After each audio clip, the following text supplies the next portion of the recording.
Uno, dos, tres, uno, dos, tres, uno, dos, tres. No, it's chocolate. Hey, I'm Big Lew, and this is Big Lew BBQ, and something I need to do. That's right, I want to do this, but I need to do it.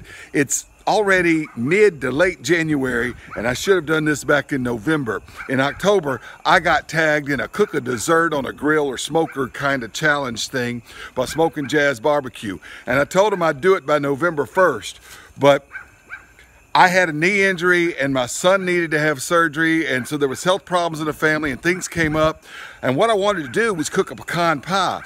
My wife had, around Thanksgiving time, found these napkins with the Pioneer Woman on them, and they had pecan pie recipe right there. And I was going to do this pecan pie. Now, we've used up all the napkins, but I saved this one to cook a pecan pie for Thanksgiving. Well, Thanksgiving came and went, and I didn't get it done, and I felt about that big Smokin Jazz for not getting it done. I said, well, I'll get the pecan pie cooked by Christmas. Well, Christmas season comes and goes, and I get busy, and I didn't get it done by Christmas. Part of my New Year's resolution, get this thing done. Well, I'm still gonna cook a pecan pie, but who's eating pecan pie in January? Everybody's on the health kicks and stuff like that. And I said, I didn't know what to do. And the other day, I got a box in the mail from a subscriber. You can watch that video, okay? I'll have a link down below. It was from nuts.com, and it was a 1-pound package of Carob powder. Now, when I opened it, you can see it in my face. I wasn't real sure what Carob powder is. I thought it was that stuff from the 70s that was supposed to be a chocolate substitute. It's not a chocolate substitute. It's kind of like chocolate. In the same way that a cup of hot tea is kind of like coffee, but coffee and tea are not the same thing. In the same way that hacky sack is kind of like soccer or European football, but hacky sack and soccer are not the same thing. It's like chocolate in a way that frog legs taste like chicken. And they kind of taste like chicken, but they're not chicken. And Carob powder kind of tastes like cocoa powder, and things made with Carob powder kind of taste chocolatey, but it's not really chocolate. So if you tell people it's Carob powder, they'll say, oh, this is pretty good. It's kind of like chocolate. If you tell them it's a chocolate substitute, they'll go, it's nasty. Anyway, I got this whole thing of Carob powder. So I was like, okay, pecan pie, out the window, guys. Do that next November. We're doing Carob brownies on my Members Mark kettle grill. All right, I got a Coleman lantern here behind me. It's nighttime. It's about 7 p.m. In the evening. We just had some dinner, some smoked turkey, as a matter of fact. It's not even Thanksgiving, but turkeys were on special. And I'm cooking some brownies. All right. Check out Smokin Jazz BBQ. He's got a great channel. He does great voiceover work, and he's cooking up some great stuff on Smokin Jazz BBQ. He needs to get to 1,000 subscribers. Last time I checked, he was just under 500. Smokin Jazz BBQ, link will be below, and I want to thank him for tagging me in this, and I want to deeply apologize to you, Smokin Jazz, for being so tardy with this dessert on the grill tag.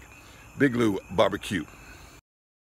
On this beautiful piece of fine china, a paper plate, I have this and this, a teaspoon of Carob powder and a teaspoon of cocoa powder. They feel the same.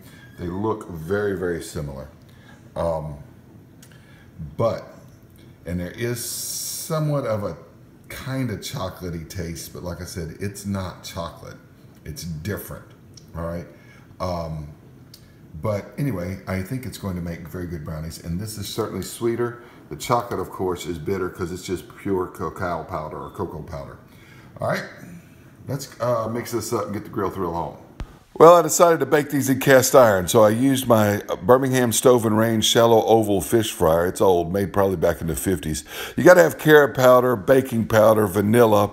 The original recipe calls for only 2 eggs. I was doubling the recipe here, wound up later quadrupling it, and flour. That's why I chose this recipe. It was really easy. It came from a website called Shrinking Kitchen. Also called for canola oil. I didn't have any on hand. I had vegetable oil and coconut oil. I decided to go with the coconut oil, as a matter of fact, as the substitute for the canola. You mix the eggs together and you dump in the rest of the wet ingredients, and the sugar goes with the eggs. The rest of the dry ingredients you mix together, and the flour, the Carob powder, and the baking powder. And then you dump the other dry ingredients in with the eggs, the oil, and the sugar. All right? And I just mixed it all around with a rubber spatula after that, and it looked like that right there. It smelled delicious. You could already smell it. But that double recipe wasn't quite enough. It also said to grease the pan and then line it with more carob powder. So that's what I did right there. And so I greased it with the coconut oil, lined it with the carob powder, dumped it in, and it wasn't enough for that pan. So I made another double recipe, and then once the recipe was quadrupled, it was enough to fill the pan up for some brownies. So that's what it looked like before we put it out on the grill. I go outside and I light up my Members Mark kettle grill with the slow and sear. All right, the dogs are barking at something. It is night. I'm using my Members Mark kettle grill. Got a Coleman lantern going, and I'm using the slow and sear, which is a big charcoal basket.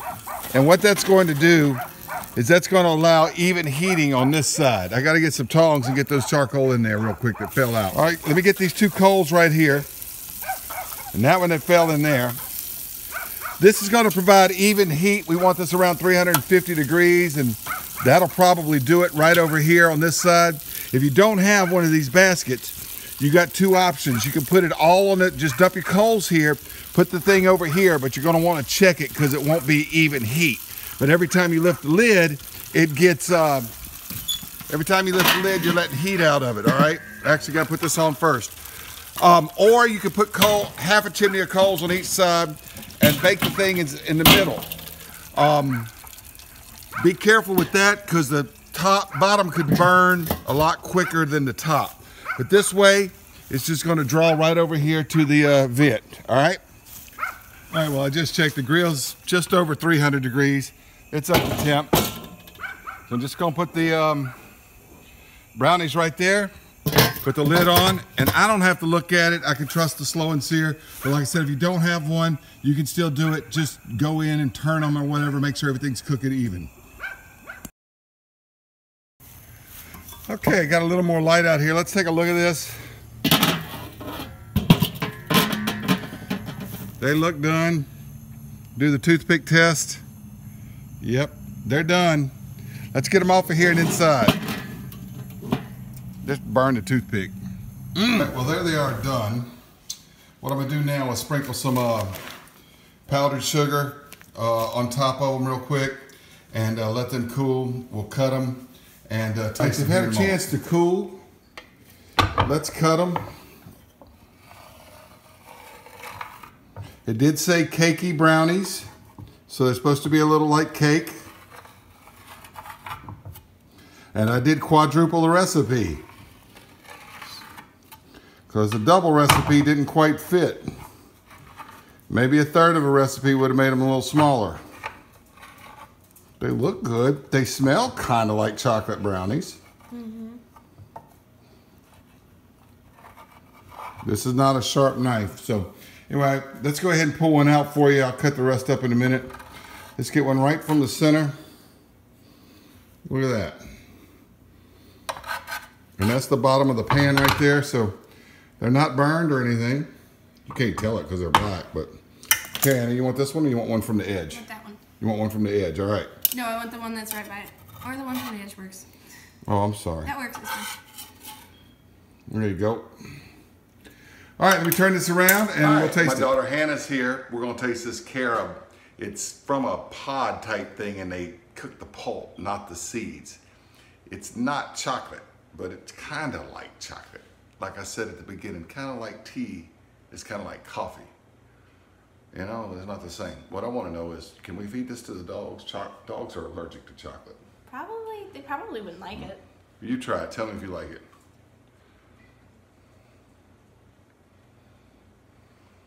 Your daddy's never baked brownies before. Really? Maybe Duncan Hines or Betty Crocker or something. They're good. They're not incredibly sweet, like a chocolate brownie. But it's not super bitter either. I like it. As far as the sweetness, I could have added more sugar. I just followed the recipe. Yeah, it's not chocolate. It's similar to chocolate, but it's not chocolate. It's good in its own right. Yeah, it's different, but that doesn't mean it's not. It just means it's not good. Well, once again, thank you, Smokin Jazz. Check his channel out, and I got a little clip about it coming up. I'm just a fella having fun with a phone and fire in my backyard. as I cook food. And so I'm always honored when somebody tags me in a challenge. So Smokin Jazz, I really appreciate the fact that you tagged me. I'm so sorry I'm tardy on this thing. Please accept my apology. I've been wanting to do it. Just needed the inspiration, and the Carob powder inspired me to do it. I'm not gonna tag anybody else because this tag was popular last fall as people were doing desserts. But,